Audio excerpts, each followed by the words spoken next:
The complete sign described in chapter 12 of the book of Revelation occurred on October 16, 2012. However, the majority of Christians have chosen to ignore the true sign that occurred in 2012, which has at its center the sun, which Psalm 19 tells us is the bridegroom, which in turn is the man who rules with a rod of iron. See Revelation 2:27, 12:5, and 19:15. Instead, the majority of Christians have chosen for their king the planet Jupiter. See my video explaining why September 23, 2017 is not the sign of Revelation 12. Jupiter is only a king in beast mythology. Both the Roman and Greek empires are beasts in Daniel 7. Therefore, Jupiter is literally the beast's king. In Roman mythology, Jupiter is the son of Saturn, which was spelled simply Stn in the ancient biblical language. Stn was later translated as Satan. In other words, Jupiter is not only the king of the beast, but is also the son of Satan. Therefore, I find it interesting that this celestial configuration occurred in the sky at the exact moment that the prince that shall come took the oath of office. It's not the complete sign of Revelation 12, it's a partial sign. But notice the one major component that is missing is the sun. Jupiter has replaced the sun.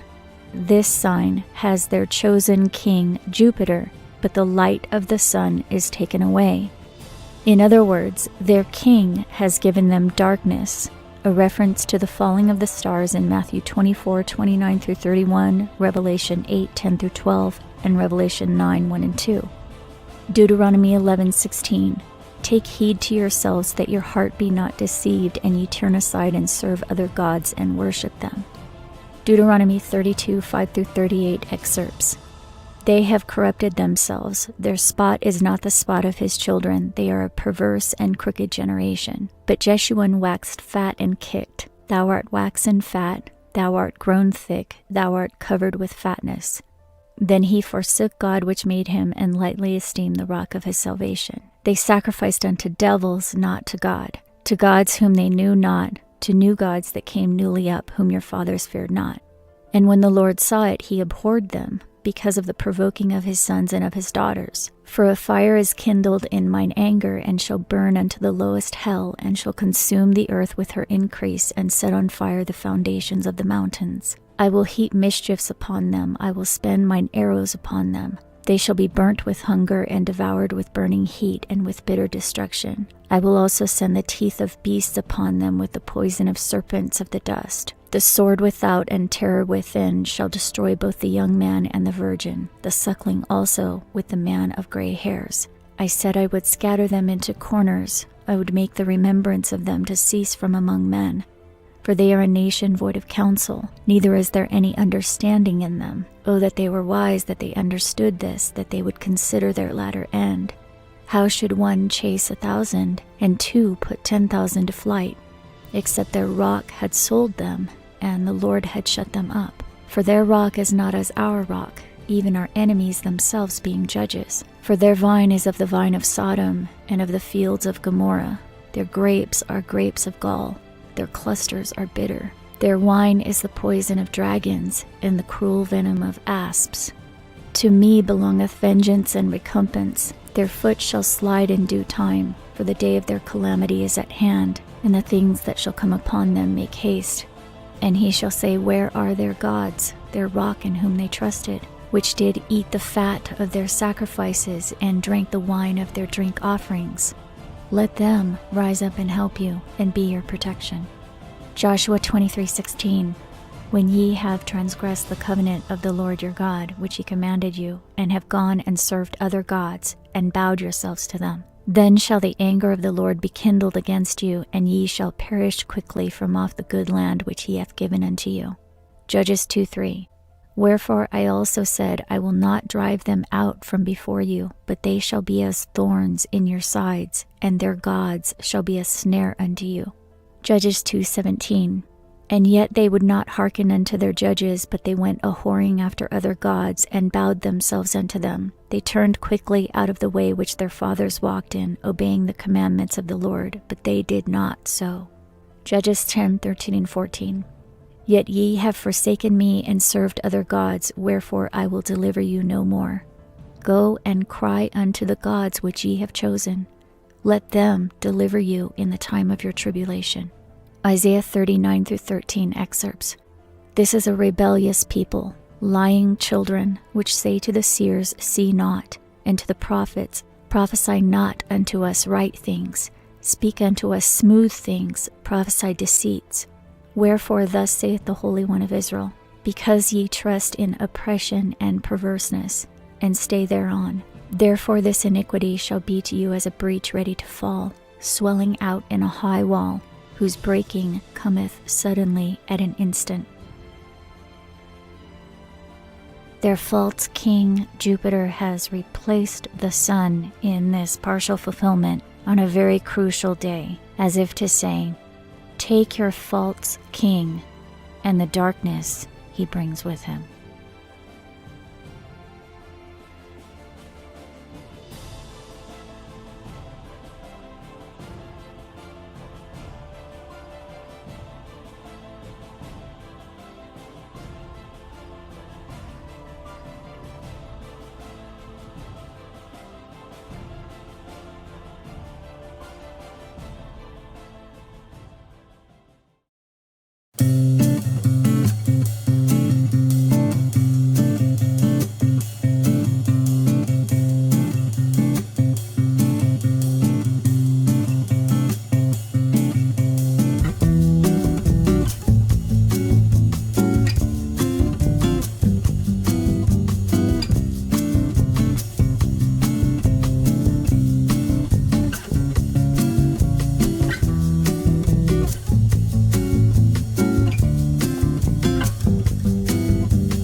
The great sign in heaven of Revelation chapter 12, verse 1.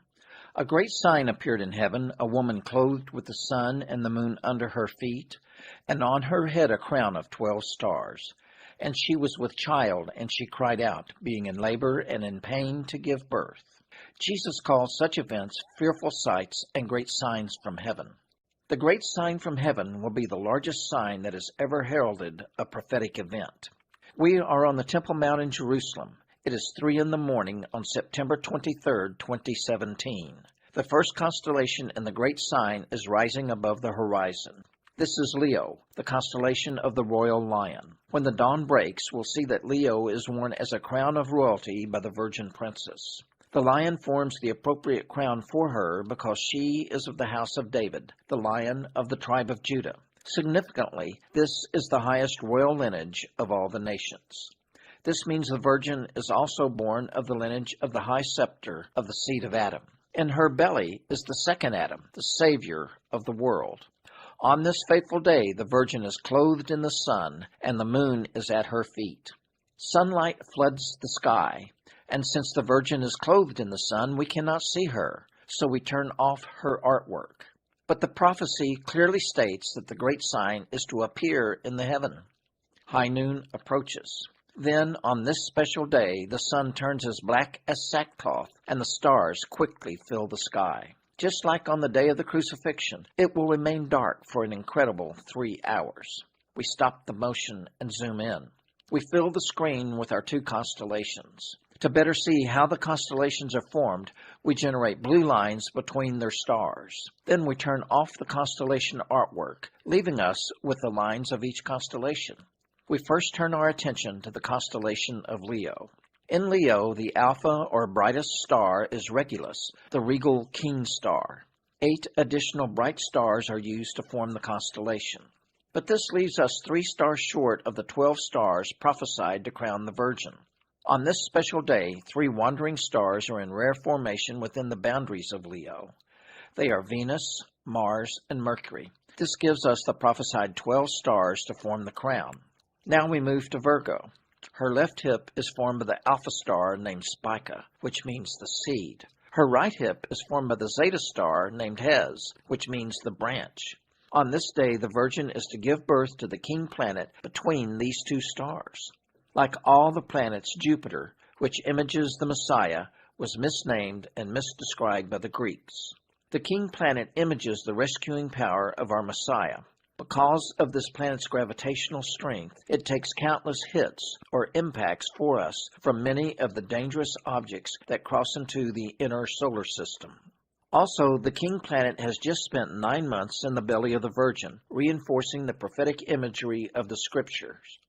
To illustrate this wonder, we will now run the clock backward for a year. Notice that the king planet stops and turns around twice in retrograde motion while in the belly of the Virgin.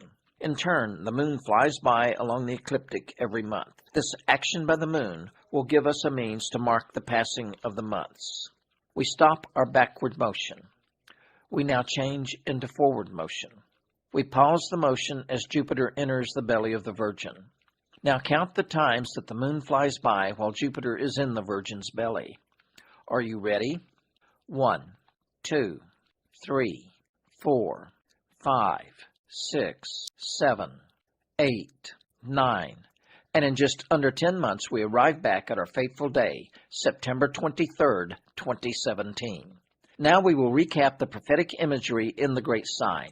First, we have Virgo, the virgin princess, imaging the Virgin Mary. Second, the virgin is clothed in the sun, imaging the life-giving Spirit of God. Third, the crescent moon is at her feet, heralding this day as the Jewish Feast of Trumpets.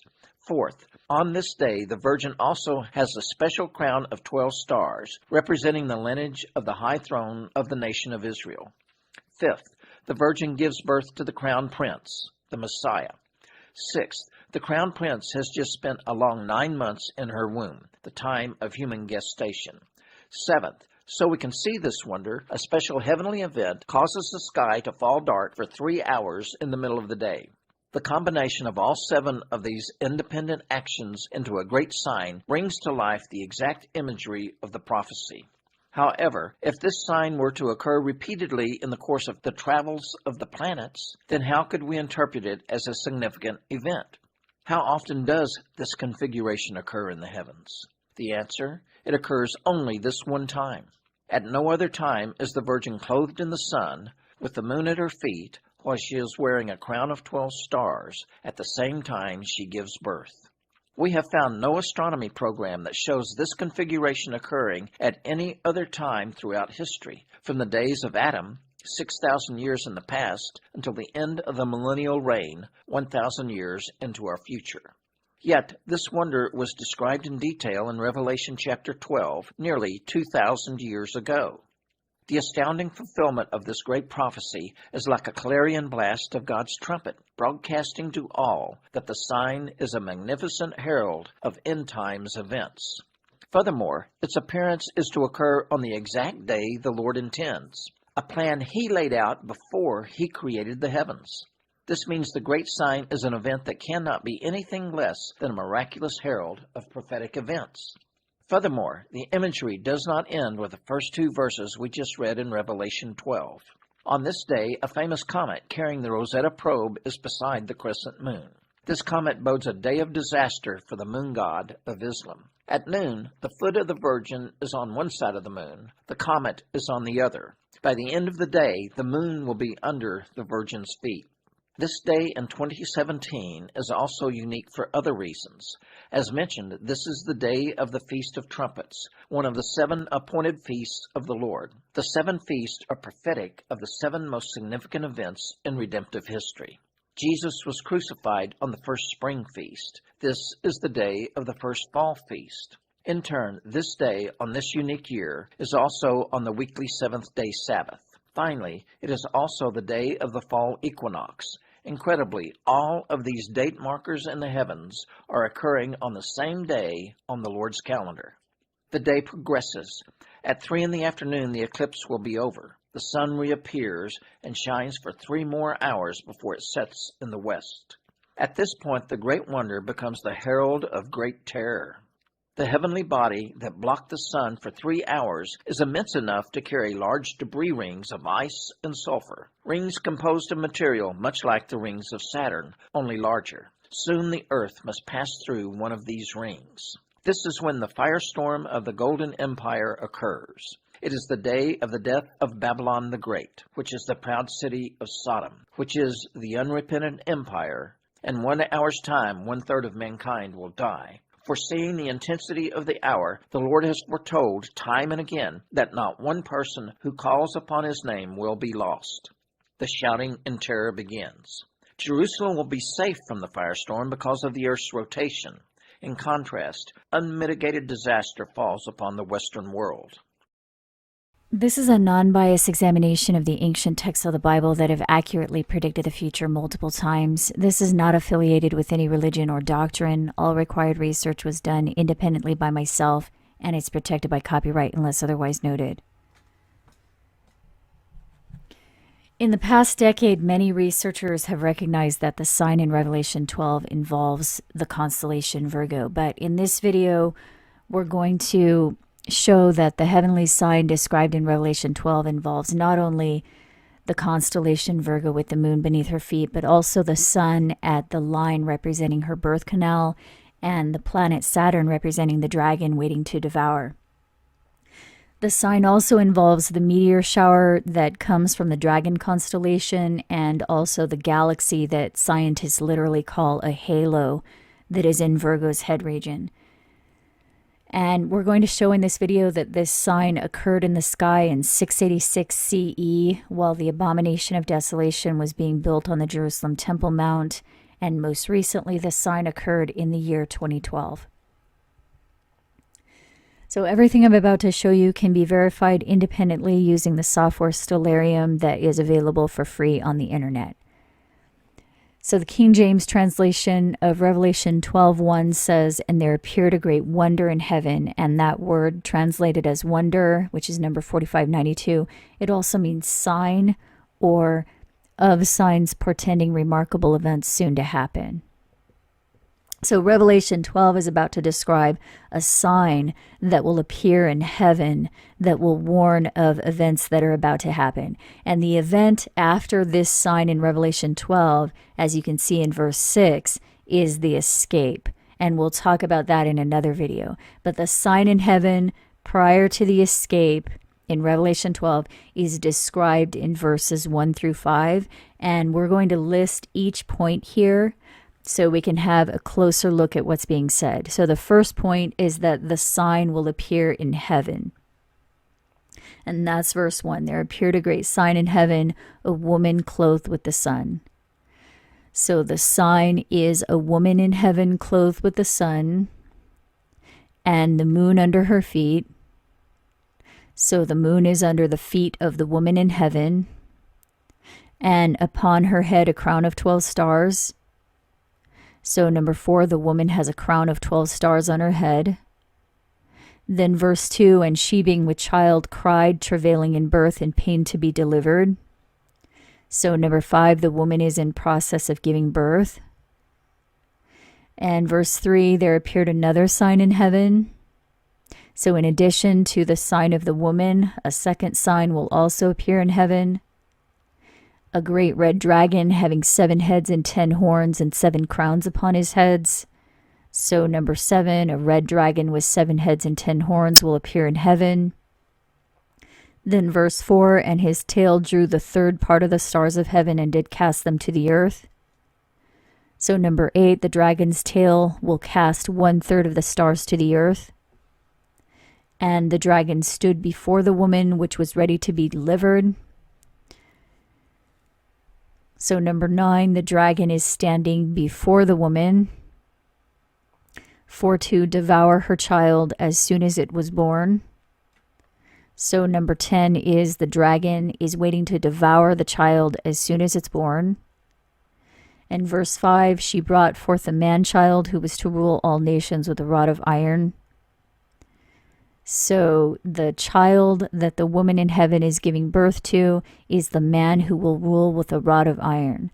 So these are the 10 points in Revelation 12 verses 1 through 5. But there are actually 2 signs here. So we're going to look at each of these 2 signs one at a time, and we're going to start with the first one. So the first point of the first sign is that this sign will appear in heaven. And in Genesis 1:14 through 19, we're told the lights in heaven are to be used for signs, the greater light to rule the day, which is the sun, and the lesser light to rule the night, which is the moon, and the stars also. So the sun, moon, and stars are to be used for signs.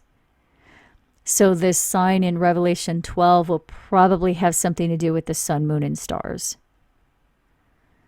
So we're also told in Job 9:9 that God is the maker of the constellations, and it gives the example of the bear, which is a constellation, and Orion, which is another constellation, and the Pleiades, which is a translation of the word 3598, which means a cluster of stars or a constellation of 7 stars. So Job 9:9 is telling us that God created the constellations. And we have more confirmation of that in Psalm 19. It says, the heavens declare the glory of God, and the firmament show his handiwork. And that word firmament refers to the sky. So you can see a few other translations here that say the sky displays his craftsmanship. And that craftsmanship in the skies, it says in verse 2, utters speech and shows knowledge. There is no speech nor language where their voice is not heard. Their line is gone out through all the earth. So when it says the line of the craftsmanship in the skies, that seems to be a clear indication that it's referring to the constellations. So verses 2 through 4 of Psalm 19 are saying the constellations utter speech and show knowledge. There is no speech nor language where their voice is not heard. Their line is gone out through all the earth, and their words to the end of the world. And that makes sense because the myths about the constellations are all over the world in every culture. So the biblical texts tell us that the sun, moon, and stars, including the constellations, are to be used for signs. So this sign of a woman in heaven clothed with the sun probably refers to a constellation that represents a woman. And as we know, there are many constellations all over the sky, but there are specifically 12 constellations that are along the orbital plane of our solar system, the ecliptic plane that Earth rotates around the sun. So there are only 12 constellations around that. And that's important because this woman constellation, it says, must be clothed with the sun. And the only way that can happen from our perspective on Earth is if the woman is one of the constellations that surrounds the ecliptic plane where Earth circles around the sun. So you can see here the 12 constellations that cross that ecliptic plane are Libra, Scorpius, Sagittarius, Capricornus, and as we continue around, we have Aquarius and Pisces, then Aries, Taurus, Gemini, Cancer, Leo, Virgo, and then back to Libra again. So those are the 12 constellations that are along the ecliptic plane. So from our perspective on Earth, it appears that the sun moves through these 12 constellations as we rotate around the sun. So for example, in December, the sun appears to move through Sagittarius. In March, we see it in front of the backdrop of Pisces. In June, it appears to pass through Gemini. And in September, we see the constellation Virgo behind the sun. So out of all the constellations in the sky, only 12 of them can be clothed with the sun from our perspective on Earth, as it says in Revelation 12, a woman clothed with the sun. And out of all 12 of the ecliptic constellations that the sun appears to travel through, only one of them represents a woman. So Libra represents the scales, and it's clothed with the sun around November. Scorpius represents the scorpion and is clothed with the sun in December. The sun appears to move through Sagittarius, the centaur, later in December. Capricorn, the goat, in January. Aquarius, the water bearer, around February. Pisces, the fish, in March. Aries, the ram, in April and May. Taurus, the bull, in May. Gemini, the twins, in June. Cancer, the crab, in July. Leo, the lion, in August. And Virgo, the only woman out of all 12 ecliptic constellations, is clothed with the sun starting in September from our perspective on Earth. So the only possibility for this heavenly sign, the woman in heaven clothed with the sun, is the constellation Virgo in the fall season when the sun appears to travel through it, generally in September and October. So the first point in Revelation 12 is that the sign can only occur in September or October when Virgo is clothed with the sun. But it becomes even more specific about the date when it says the moon will be under the feet of the woman. So next we need to find the days when the moon passes under the feet of Virgo during this time frame when the sun is present.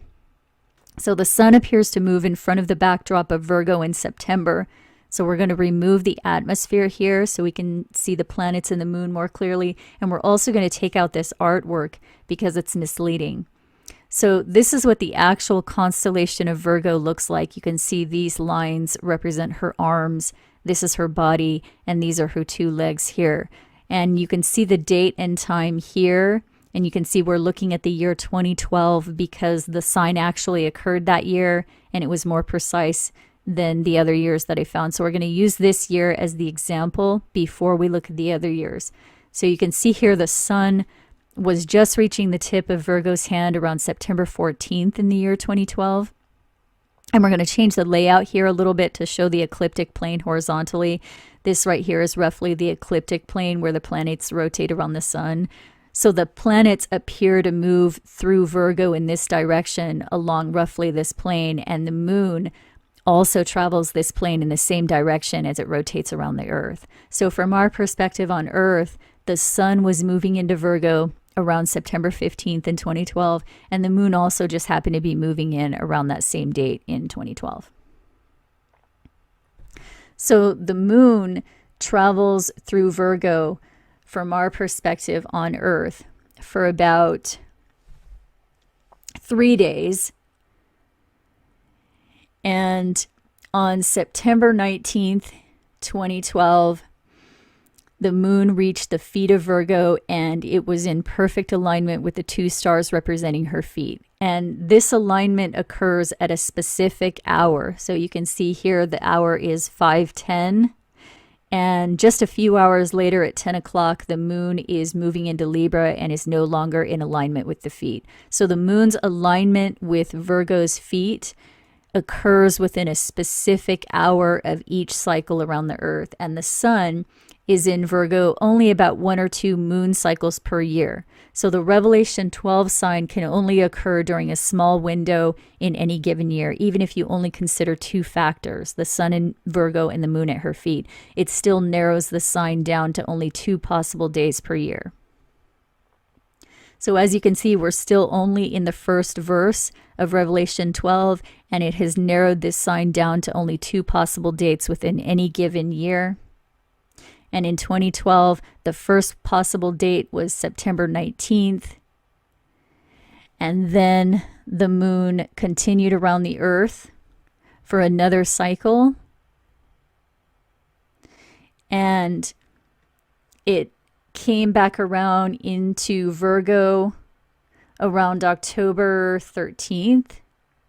And it traveled through Virgo for about 3 days. And it reached the feet on the 16th, and we'll just move the time up to about 12:30 when the alignment occurred. And the time would be different depending on where you are on the planet. So this here is the perspective from a later time zone, but no matter what time it is where you are, the moon reaches the feet during a specific hour of one specific day each cycle. So the second possible date for this sign in 2012 was October 16th. So the sun in Virgo narrows this sign down to only 2 months of any given year, September or October, and the moon under the feet narrows it down to only 2 possible dates within any given year. So now let's move on to the next point. The woman has a crown of 12 stars on her head. So in the head region of Virgo, there is a cluster of galaxies called the Virgo cluster. And the center galaxy of this Virgo cluster is called Messier 87, otherwise known as M87.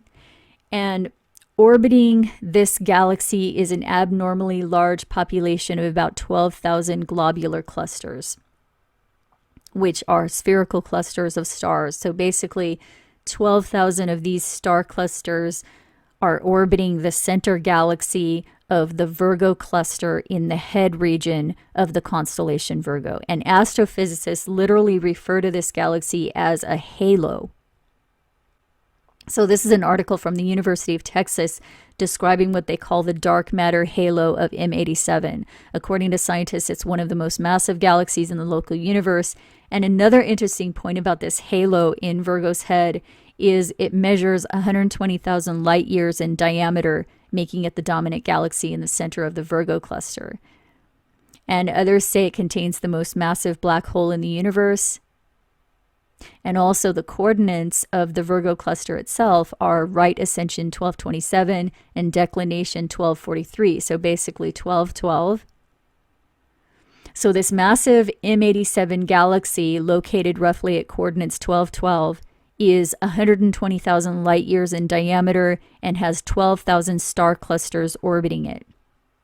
So astrophysicists refer to this galaxy over Virgo's head region as a halo of 12,000 star clusters orbiting a 120,000 diameter galaxy, and its coordinates are roughly 12 hours and 12 degrees.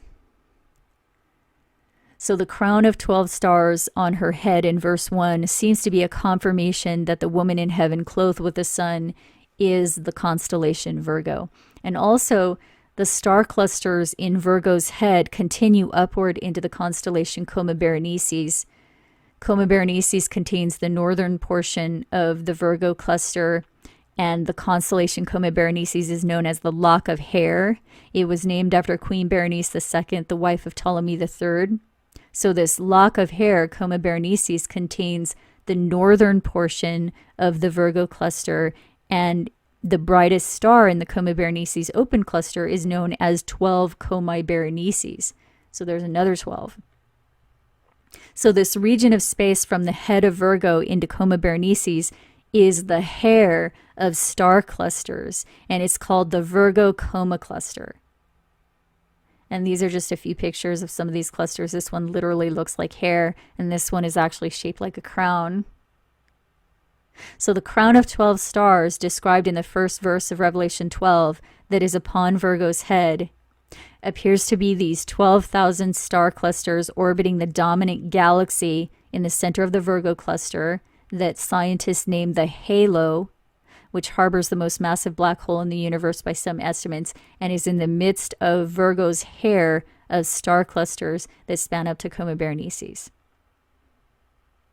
So the fourth point in Revelation 12 serves as confirmation that the woman in heaven is the constellation Virgo, and this halo of 12,000 star clusters is something that could not have been known until recent years, which is another reason Gabriel indicated in Daniel 12 that the riddle would not be understood until the end time. So next, we're told Virgo is in the process of giving birth to the man who will rule with a rod of iron. So verse 5 is giving us a code. It says the woman is giving birth to a man who will rule with the rod of iron. And this is important because it tells us that not only does the sun need to be in Virgo and the moon at her feet, but there also needs to be a celestial object on the line that separates her body from her legs. So this is the line that represents Virgo's birth canal. And the texts say she's giving birth. So either a planet or the sun needs to be on or very near this line to represent Virgo in the process of giving birth. So the biblical texts tell us that the constellations were created by the Elohim, and they were created in such a way that as the planets move around the sun, they appear from our perspective on Earth to move through Virgo's stomach and pass the line representing her birth canal, giving the impression that Virgo is giving birth to the planets and the sun. So in this case, it says she's giving birth to a celestial object that represents a man who is to rule all nations with a rod of iron. And that phrase, rule with a rod of iron, is also found in the book of Revelation in chapter 19, verses 11 through 16. It says, I saw heaven opened and a white horse, and he that sat upon him was called Faithful and True, and he had a name written that no man knew. His name is called the Word of God, and he shall rule them with a rod of iron. And he had on his vesture a name written, King of Kings and Lord of Lords. So it says the man who rules with a rod of iron is the King of Kings. And the King of Kings is also mentioned in chapter 17. It says the Lamb is the King of Kings. And in the book of John and also in other books, we're told that Jesus is the Lamb.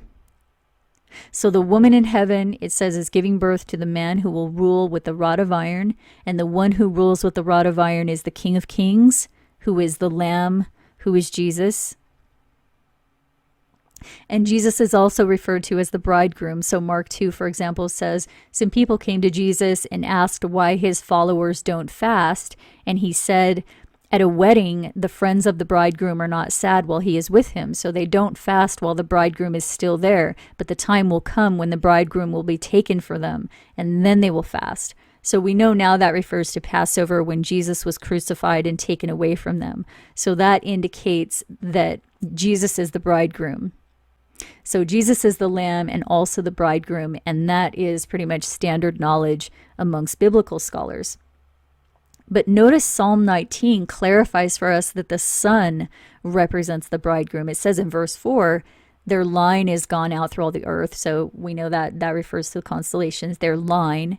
And in them, in the constellations, in other words, he set a tabernacle for the sun, which is as a bridegroom coming out of his chamber.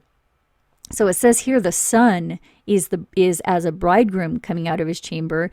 And in the King James Version, it used the word chamber to refer to the constellations, because here it says the chambers of the south in Job 9:9, and in the New International Version it says the constellations of the south. So the constellations and the chambers are interchangeable. So when it says here in Psalm 19 verses 4 and 5 that the sun is as a bridegroom coming out of its chamber, it can also say the sun is as a bridegroom coming out of its constellation. So Jesus is the bridegroom, and the sun is as a bridegroom coming out of its chamber or constellation. So the woman is giving birth to the celestial object that represents Jesus the bridegroom.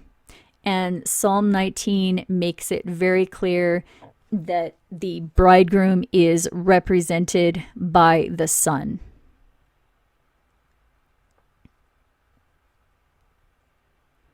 So in other words, the sun is the celestial object that must be at Virgo's birth canal. So in order for this sign to be fulfilled, the sun must not only be in Virgo, but the sun must be specifically at the line representing Virgo's birth canal. So Psalm 19 says, in them, in the firmament, or the constellations, the Elohim set a tabernacle for the sun, the bridegroom Jesus being born out of his mother the Virgin, as the story goes. So the bridegroom's son symbolically being born out of the constellation Virgo the Virgin. And this is also confirmed in Revelation 22. It says directly that Jesus is the morning star. And this is another riddle that could not be understood until recent times, and that is that our sun is a star. It's the closest star to us, and we use the word morning to describe the rising of our star over the eastern horizon each day. So the morning star is the sun.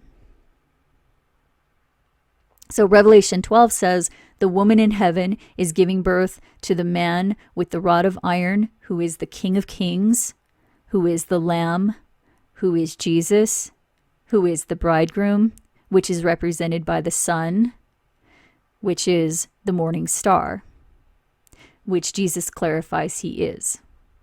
So there's no doubt which celestial object represents the man with the rod of iron.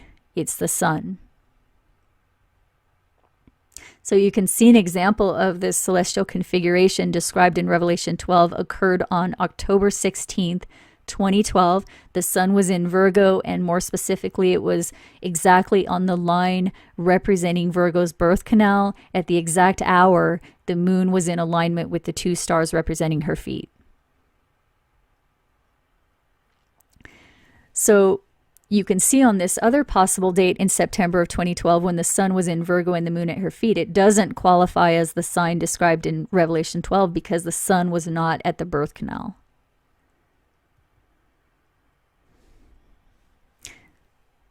So now we can see that October 16th, 2012 was the only day of the whole year that fits what Revelation 12 describes so far. But there's more to this sign. It continues in verse 3 with the second part to this. So it says, a second sign will appear in heaven, a great red dragon with 7 heads and 10 horns. And this is a reference to the beast with 7 heads and 10 horns, which is described in Revelation 13. So the dragon in Revelation 12 has 7 heads and 10 horns, and the beast in Revelation 13 has 7 heads and 10 horns. And the beast with 7 heads and 10 horns in Revelation 13 is a combination of the 4 beasts described in Daniel 7. So it says in Revelation 13, a beast rose up out of the sea, having 7 heads and 10 horns, and the beast was like a leopard, and his feet were as the feet of a bear, and his mouth as the mouth of a lion, and the dragon gave him his power. So we'll go into more detail about this in another video, but for now, notice the beast with 7 heads and 10 horns includes the first 3 beasts in Daniel 7, the lion, the bear, and the leopard. Also notice the 4th beast in Daniel 7 had 10 horns, as does the beast in Revelation 13. So we already charted the beasts in Daniel. And we found out the first was the lion, the Babylonian Empire. The second was the bear, the first Persian Empire. The third was the leopard, the Greek Empire. And the fourth was the Roman Empire, and it had 10 horns. And we'll go into more detail about this later, but the United Nations is the 4th phase of the Roman Empire, and the United Nations has 7 heads and 10 horns. So the sign in Revelation 12 of the dragon with 7 heads and 10 horns refers to the 4th phase of the Roman Empire, at least on one level. And that's important to understand because it's going to help us with another important piece of this riddle later on.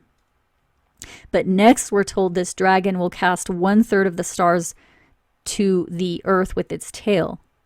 And that's a reference to the star mentioned in Revelation 8 and 9, the star that fell from heaven and opened the bottomless pit, and there arose a smoke out of the pit, and the sun and the air were darkened by reason of the smoke of the pit, and the 3rd part of the sun, the 3rd part of the moon, and the 3rd part of the stars were darkened, and there fell great hail out of heaven. So scientists know that an asteroid or comet impact would also be carrying debris along with it that would fall like large stones of hail. So this event in Revelation is an asteroid impact. Daniel confirmed that. Jesus confirmed that. We've talked about that before. But it says here the darkness of the sun and moon will be caused by the smoke rising out of the pit that is caused by the star that falls from heaven. And it's not just a darkening of the sun and moon, but a darkening of the sun, moon, and stars. So it's a darkening of the whole sky. So it's not saying that only a 3rd portion of the sun will go dark, a 3rd portion of the moon, a 3rd portion of the stars. It's saying the whole sky will go dark in the 3rd part of the earth. And that's important to understand. It's a riddle. Gabriel said they won't understand it until the end time. It's a riddle, and it's important to understand that it's talking about the 3rd part of the earth. The whole sky goes dark in the 3rd part of the earth. And once we understand that, then we can understand Revelation 12 verse 4, because it makes reference to that again. His tail drew the 3rd part of the stars of heaven and cast them to the earth. So what's the 3rd part? It's the 3rd part of the stars. It's where the asteroid hit. So Revelation 12 is telling us that this red dragon has a tail that will cast the stars to the earth. And the 3rd portion of the stars refers to the hail from the asteroid that hits the 3rd part of the earth. So the book of Daniel said the burning stone is so big it will be a mountain in the land after it hits. And Revelation tells us that the dust from the impact will darken the sky for a whole 3rd portion of the earth. So on another level, the tail of the dragon refers to a comet or asteroid. And Daniel called it a stone cut out without hands, and he also called it a fiery stream or a burning flame. In other words, a burning flame stone will destroy the 4th empire. And we looked at this in a previous video. And this burning stone is described in Revelation 12 as a red dragon. So there are multiple meanings for this dragon. First, it refers to the Roman Empire, which Daniel indicated consists of 4 sections. So just really quick, remember Daniel made clear that the little horn will fight against the Prince of Princes and will be destroyed by the asteroid. And that little horn is part of the 10 horns of the Roman Empire, and it subdues 3 others. So that indicates there's 4 sections of the Roman Empire, and the United Nations is the 4th, and it has 7 heads and 10 horns, and we'll talk about that more in another video. So the dragon with 7 heads and 10 horns in Revelation 12 represents first the 4th phase of the Roman Empire, the United Nations that has 7 heads and 10 horns, and this tells us when the asteroid will hit. And the second thing this dragon represents is the comet or asteroid impact itself. So this code of the dragon in Revelation 12 seems to be giving us both the what and the when of what this sign portends or what it's warning about. But this dragon also represents a third element, and that is the constellation Draco, which stands before the woman Virgo in the sky. And Draco is a constellation in the far northern sky. Its name is Latin for dragon. And there's a meteor shower that comes from the Draco constellation every year in October. It's called the Draconids meteor shower. So verse 4 says, the dragon cast the stars to the earth and stood before the woman. So the meteor shower comes from the dragon constellation every October when the sun is in Virgo, and the dragon constellation stands before the woman Virgo in the sky. So the Draconid meteor shower in October fulfills the sign of the dragon casting the stars to the earth. And that's using the third representation of the dragon. But there's one more important point. It says the dragon is waiting to devour the child as soon as it's born in verse 4. So this is important. There's a good reason why it makes a point of saying that the dragon is standing before the woman to devour the child as soon as it's born. And verse 9 tells us that the dragon is called Satan, and you can pronounce that however you want, but the original translation of this was the word Satanas, and the Hebrew root for that word is simply STN.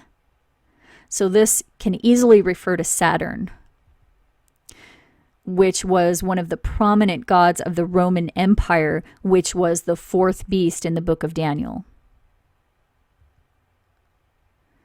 And Saturn was also known for devouring his own children. Specifically, he devoured his children as soon as they were born.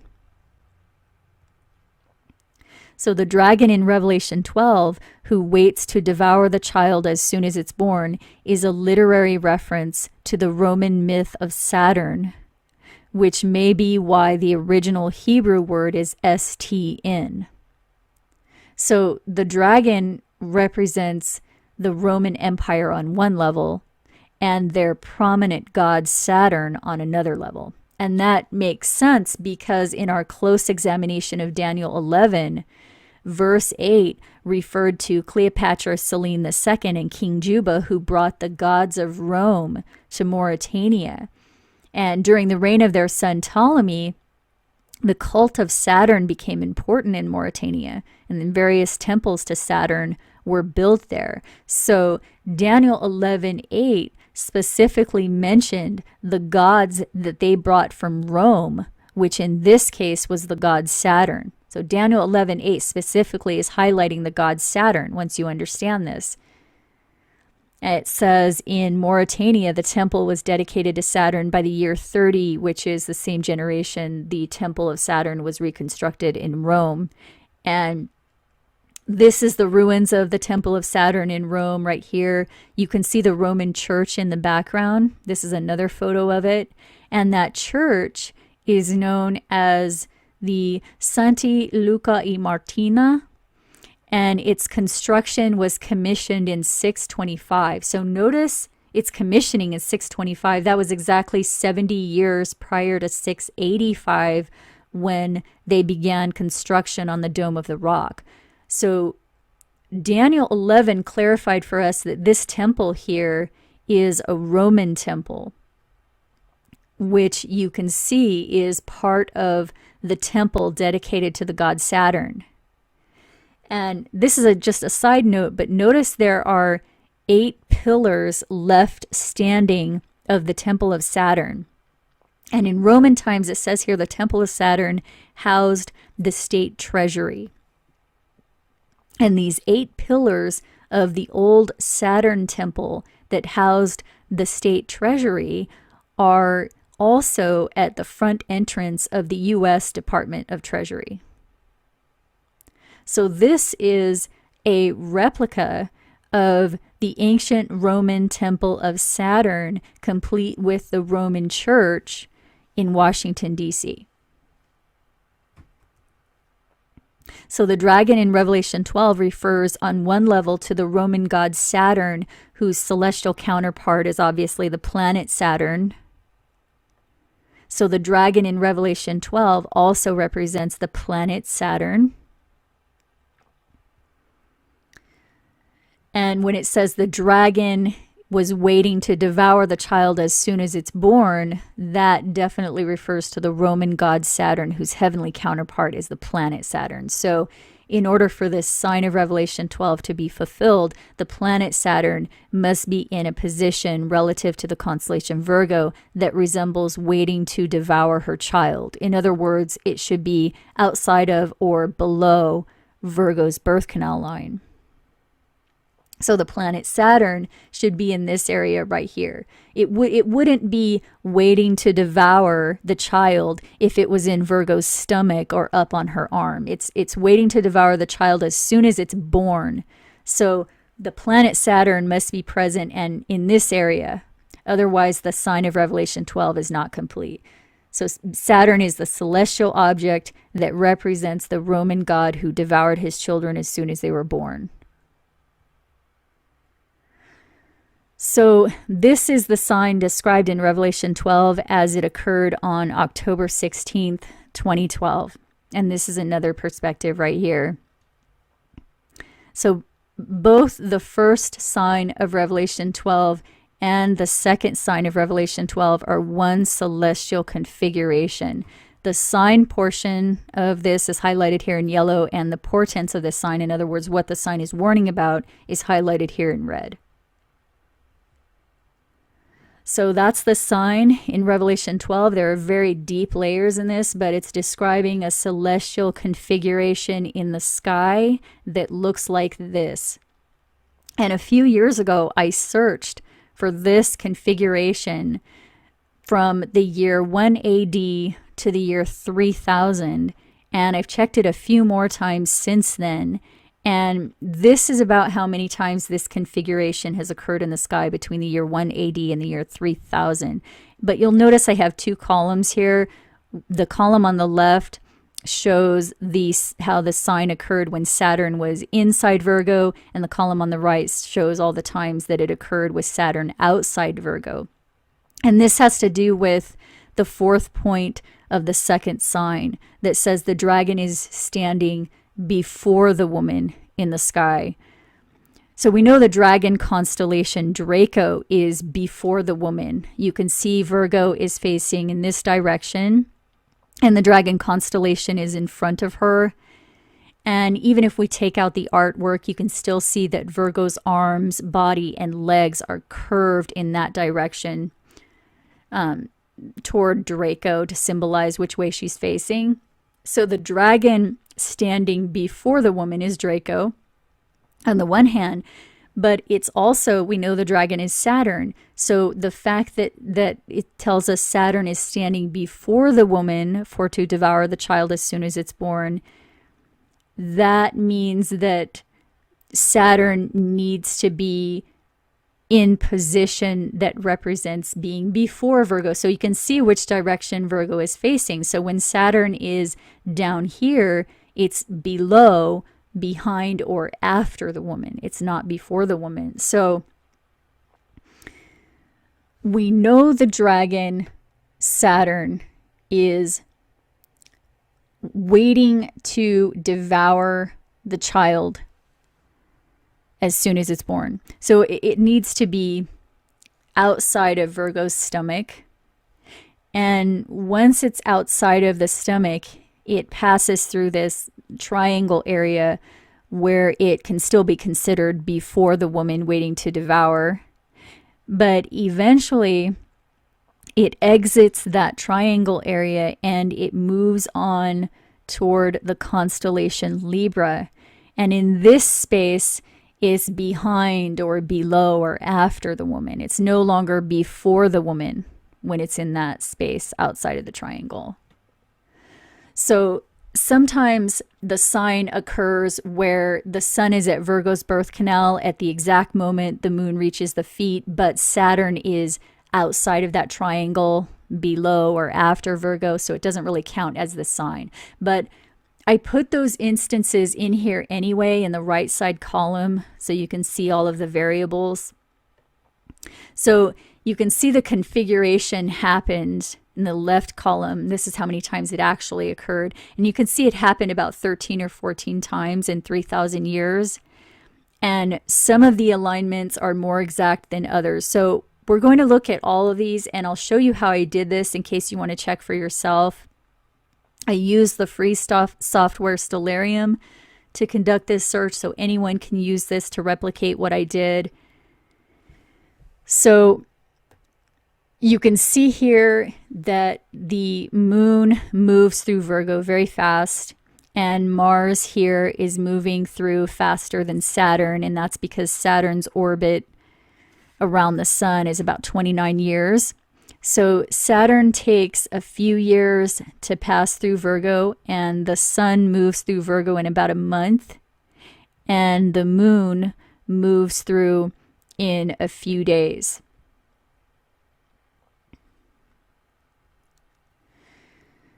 And when the moon lands at the feet, that is in a specific hour. So the sun passing through Virgo's birth canal line at the exact moment the moon reaches alignment with the feet is a rare occurrence. So we're just going to look at the next 30 years after the 2012 sign to see what happens. In 2012, the sun moves out of Virgo by November. So we're going to move this up to the year 2013, and we'll move the sun back through the birth canal. And you can see the moon is not present at all as the sun was moving through the birth canal line in 2013. And you can see Saturn is after Virgo anyway that year. So we'll move forward to the year 2014. And you can see Saturn moved into Libra by that time. So we need to move forward about 29 or so years until Saturn comes back into the position before the woman waiting to devour. And you can see Saturn will be in Virgo's belly again in the summer of 2041. And it passes through Virgo's birth canal in September. So we'll bring the sun through Virgo's birth canal in 2041. And you can see the moon will not be present as that occurs. So we'll move this up to the year 2042. And we'll pass the sun through the line that year.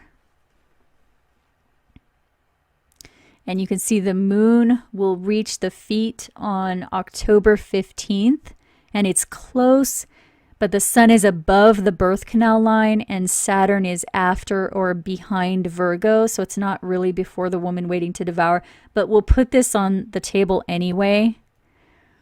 So on October 15th, 2042, the sun will be above Virgo's birth canal line and Saturn will be outside Virgo at that time. So it's not really a fulfillment of the sign, but it's on here for reference. So let's look at 1 AD through 157 so you can see the process by which this was discovered, and then we'll look at photos of each of the signs after that. So this is 1 AD in September when the sun was moving through Virgo. But you can see that the planet Saturn was not in Virgo at all at that time. So we need to move forward until the dragon is in position. So we're in year 3, 4, 5. And you can see Saturn is moving in, and it was in Virgo's belly in the year 8 AD. And it stayed in the stomach as the sun passed through the through the canal line. So we'll move forward 1 year until the sun was in Virgo again. And we'll pass the sun through the line. And you can see the moon was not present at all at that time. So we'll move to the year 10 and pass the sun through the line again. And the moon was still not present. So we'll move up to the year 11. And by that time, Saturn was no longer in Virgo at all. So we need to move forward about 29 or so years to when Saturn was back in Virgo again. And you can see Saturn was back around and in Virgo's stomach in the year 37 AD. And it was still in the stomach when the sun passed through Virgo in 37. So we'll move this up to the year 38 and move the sun back through the line. And you can see the moon was not present that year. So we'll move up to the year 39 and we'll pass the sun through again.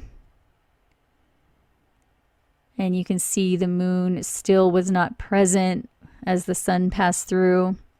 So we'll move this up to the year 40. And by that time, Saturn moved out of Virgo. So we need to move forward again about 29 or so years until Saturn is in Virgo again.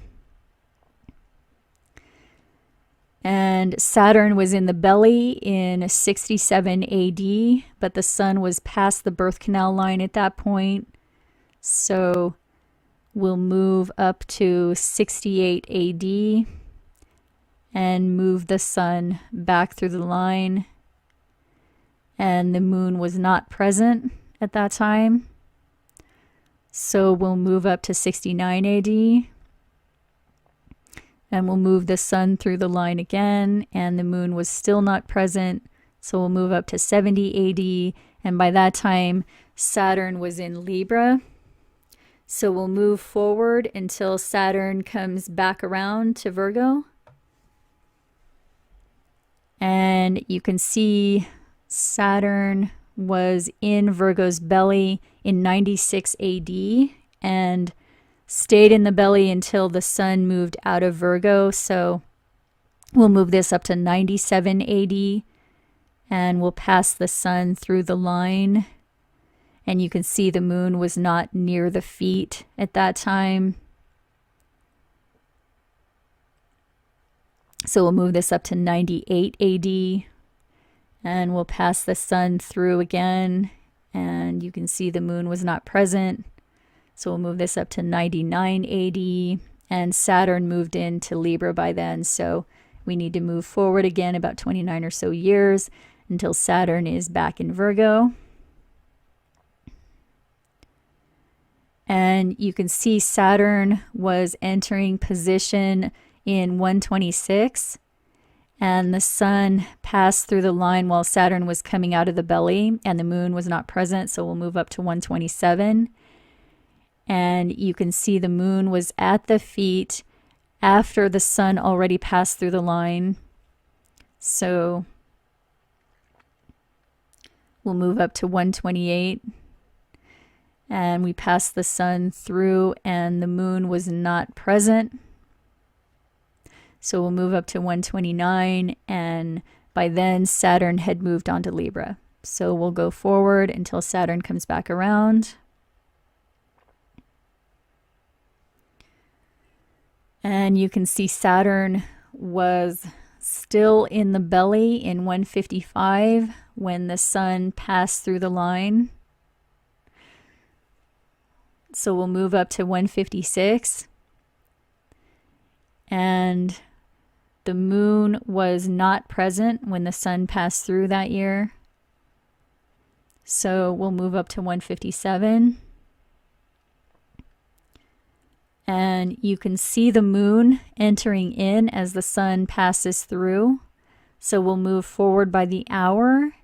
And you can see the moon aligns with the feet of Virgo as the sun is passing just below the line representing her birth canal.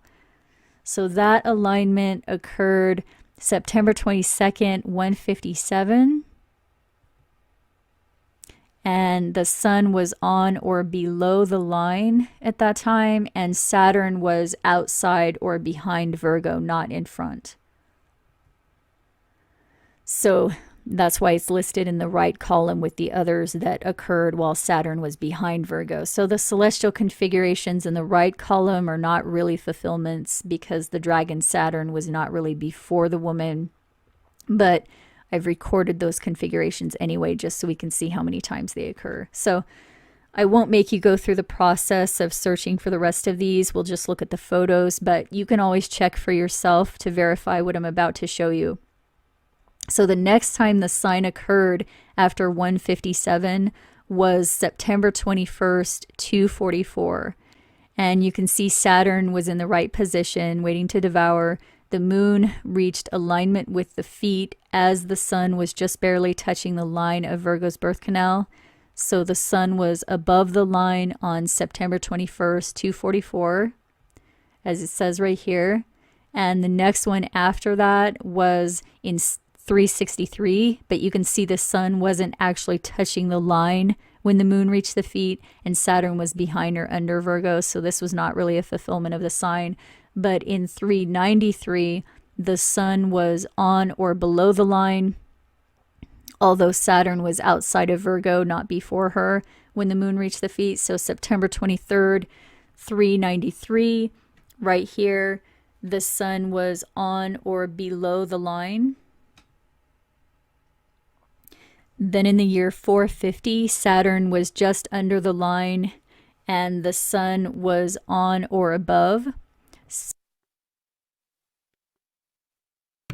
So September 23rd, 450, the sun was on or above the line and Saturn was in position. Then in 599, it was close, but the sun was below and not touching the line, and Saturn was outside. So September 26, 599, the sun was below and not touching the line, and Saturn was outside Virgo. Then in 686, Saturn was in position to devour, and the sun was just above, but still touching the line while the moon reached the feet. So September 24th, 686, the sun was on or above the line and Saturn was waiting before the woman in position. So that was a fulfillment, and that was the year the abomination of desolation was set up. It was actually the second year of the building of the Dome of the Rock, which we found out in Daniel chapter 11 was the abomination of desolation that was set up exactly 1290 years after the first sacrifice was taken away in 606 BC, as it says in Daniel 12. So this sign of Revelation 12 that occurred in 686 was an important event, but we'll talk about that more in another video. So then in 805, it was close, but the sun was not even touching the line when the moon reached the feet, so that's not a fulfillment. But in 835, the sun was on or below the line when the moon reached the feet, and Saturn was below or after Virgo. So September 27th, 835, the sun was on or below the line and Saturn was outside. Then in 892, the sun was exactly on the line, representing Virgo's birth canal, and Saturn was in position to devour. At the same moment, the moon reached alignment with the feet. So September 26th, 892, the sun was exactly on the line and Saturn was in position before the woman. So I highlighted that one because the sun was perfectly in alignment with the line representing Virgo's birth canal. And as you can see, that exact alignment only happened 3 times in 3,000 years. And the most recent exact alignment was in 2012, but we'll get to that later. So in 1098, it was close, but you can see Saturn is still inside the belly, so this one doesn't count. Then in 1128, the sun was on or above the line and Saturn was in position to devour. So September 27th, 1128, the sun was on or above the line and Saturn was in position. Then in 1334, the sun was on or below the line while Saturn was in position and the moon at the feet. So September 30th, 1334, the sun was on or below the line. Then in 1540, the sun was below the line, only barely touching it. So on October 1st, 1540, the sun was below the line. And then in 1570, the sun was exactly on the line again at the precise moment the moon reached the feet, and Saturn was in the position to devour. So on September 30th, 1570, we had another exact alignment. Then in 1776, the sun was on or below the line and Saturn was in position. So on October 13th, 1776, we had another fulfillment. Then in 1806, the sun just barely touched the line while Saturn was on the border, just inside. So on October 13th, 1806, the sun was above the line while Saturn was in position. Also in 1982, the sun was just below the line while Saturn was in position and the moon at the feet, but the sun wasn't actually touching the line. So on October 18th, 1982, the sun was below and not touching the line. So it wasn't really a fulfillment, but we'll put it in just so we can see the number of times that it came close. And then in 2012, the sun was exactly on the line at the same moment the moon reached the alignment with the feet and Saturn was in position to devour. So October 16th, 2012, the sun was in exact alignment with the line representing Virgo's birth canal, and Saturn was in position. So that was the third exact alignment in 3,000 years. And then in 2042, the sun will be on or above the line when the moon reaches the feet, but Saturn will be outside at that time, and that will be October 15th, 2042, when the sun will be above the line and Saturn outside. So it's not really a fulfillment when Saturn's not standing before the woman. And then in 2218, the sun will be below the line when the moon reaches the feet on October 21st, 2218. So below the line, just barely touching it, if at all, in 2218. And then in 2248, the sun will be above the line and Saturn will be outside the position when the moon is beneath the feet. So October 18th, 2248, the sun will be above the line and Saturn is not before the woman. So that's not really a fulfillment. Then in 2454, the sun will be on or below the line and Saturn is on the border on October 23rd. So October 23rd, 2454 is another fulfillment, although it's not as exact as it was in 2012. Then in 2690, the sun will be on or above the line and Saturn will be outside on October 25th. So not really a fulfillment in 2690, although close. Then in 2720, the sun will be way above the line when the moon reaches the feet. So we won't include that on the table. And in 2896, the sun will be on or below the line when the moon reaches the feet, and Saturn will be just outside of the border when that happens on October 28th, 2896. Which is not really the full sign. And finally, in 2926, the sun will be on or above the line when the moon reaches the feet, but Saturn is below and behind Virgo, not before her. So October 29th, 2926 won't be the full sign either. So almost every occurrence in the left column was the full sign described in Revelation 12, except for 1982 when the sun wasn't really touching the line. And there were varying degrees of accuracy in all of these fulfillments. Some of the years the sun was more above the line, and in others the sun was more below the line. And there were only 3 times in all 3,000 years that the sun was exactly on Virgo's birth canal line at the exact hour the moon reached alignment with the feet, with Saturn in the position before the woman waiting to devour. And out of those 3 exact alignments, 2012 was the most recent, and a more exact alignment will not occur again before the year 3000. So the 2 signs in Revelation 12 verses 1 through 5 describe one celestial configuration in the sky from our perspective on earth. And Revelation 12 says, after this sign appears, the child of the woman will be caught up to God into his throne, and the woman will flee into the wilderness. And this ties into what we discussed in a previous video. We're told the sign occurs before the escape, and the sign occurred in 686 while the abomination of desolation was being built on the Jerusalem Temple Mount. And Jesus said in Matthew 24 that those in Judea will flee into the wilderness after that, starting a 1260-year tribulation that will end with the asteroid impact. So we'll continue this next week. So if you want more information, the whole series playlist is linked here, and there are several other videos linked in the description below. Just click on Show More to open up more links on this subject.